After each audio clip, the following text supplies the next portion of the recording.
Hello. এই ঘুম থেকে উঠলাম। আজকে ঘুম থেকে উঠতে একদম ইচ্ছে করছিল না। আসলে ওয়েদারটা এত সুন্দর, কিন্তু কী করবো, উঠতে তো হবেই। উঠে ফ্রেশ হতে হতে দেখি আমার ছেলেও উঠে পড়ছে। উঠে আবার শুয়ে পড়লো। শরীর থেকে অলসটা যায় নাই, আমার মতো অবস্থা। উঠতে হবে, কিন্তু উঠতে একদম ইচ্ছা করছে না। বাইরের ওয়েদারটা আজকে খুব সুন্দর। তারপর আমি আমার জিরার জল বানিয়ে খেয়ে ঘরটাকে একটু গুছিয়ে নিলাম। এই দেখো, আমার ক্যামেরার সামনে এসে ক্যামেরা বন্ধ করে দিল। তারপর চলে গেলাম কাপড় নিয়ে ছাদে। ওয়েদার তো একদমই খারাপ, জানি না কী হবে, বৃষ্টি হবে কি না। তারপর কাপড়গুলো মেলে দিলাম। এই ছোটো ছোটো কাপড়গুলো মেলতে বহুত সময় লাগে। যেমন বেশি সময়ও লাগে, সেরকম বেশি জায়গাও লাগে। এসে আমার ব্ল্যাক কফি খেয়ে সোজা চলে গেলাম রান্নাঘরে। রান্নাঘরে গিয়ে বাবা মাকে সকালের খাবার বানিয়ে দিলাম। তারপরে শুরু করে দিলাম দুপুরে রান্নার জোগাড়। আজকে যেহেতু শনিবার, তাই আমাদের নিরামিষ। আজকে হবে ঝিঙে পোস্ত, সেই জন্য আমি ঝিঙেটা কেটে নিচ্ছি।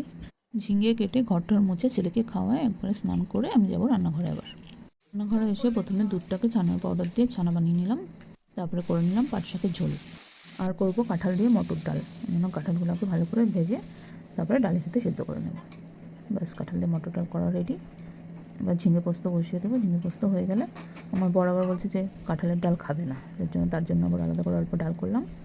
আর করলাম ছানার ডালনা। ব্যাস, ছানার ডালনাও রেডি। ভাতও বসিয়ে দিচ্ছে পাশে, ভাতও হয়ে গেল। সাথে করে নিলাম পাঁপড় ভাজা। সব কাজ কমপ্লিট করে আমি স্নান ধান করে ছেলেকে খাইয়ে আমিও খেয়ে নিলাম। এখন চলে যাবো ছাদে কাপড় আনতে। দেখো, আমাদের পাশের বাড়িতে কত ভুট্টা গাছ বুনেছে, আর অনেক ভুট্টাও হয়েছে। আর এদিকে আমি ছাদে গিয়ে দেখি এদিকে মহারাজ বসে আছে, ওদের সাথে কিছুক্ষণ কথা বললাম। একজন তো আমাকে দেখে ভীষণ খুশি হয়ে গেছে, লেজ হিলাচ্ছে। তারপরে কি কাপড় চাপড় নিয়ে নিচে চলে আসলাম। তারপরে একটু মা বেটা মিলে চকলেট খেয়ে ঘুমালাম। ঘুম থেকে উঠে কাপড় চাপড়গুলো ভাঁজ করলাম। ঘুম থেকে উঠে আসলে কোনো কাজ করতে ইচ্ছা করে না।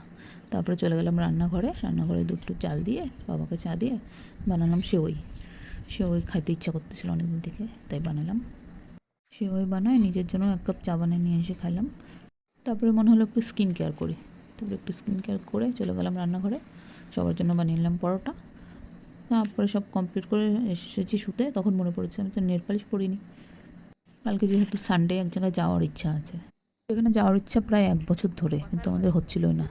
লাস্ট কালকে যাওয়ার প্ল্যান হয়েছে, দেখি কি হয়। কে যদি ডাকে তাহলে ঠিক যেতে পারবো। চলো ঘুমাই। টাটা।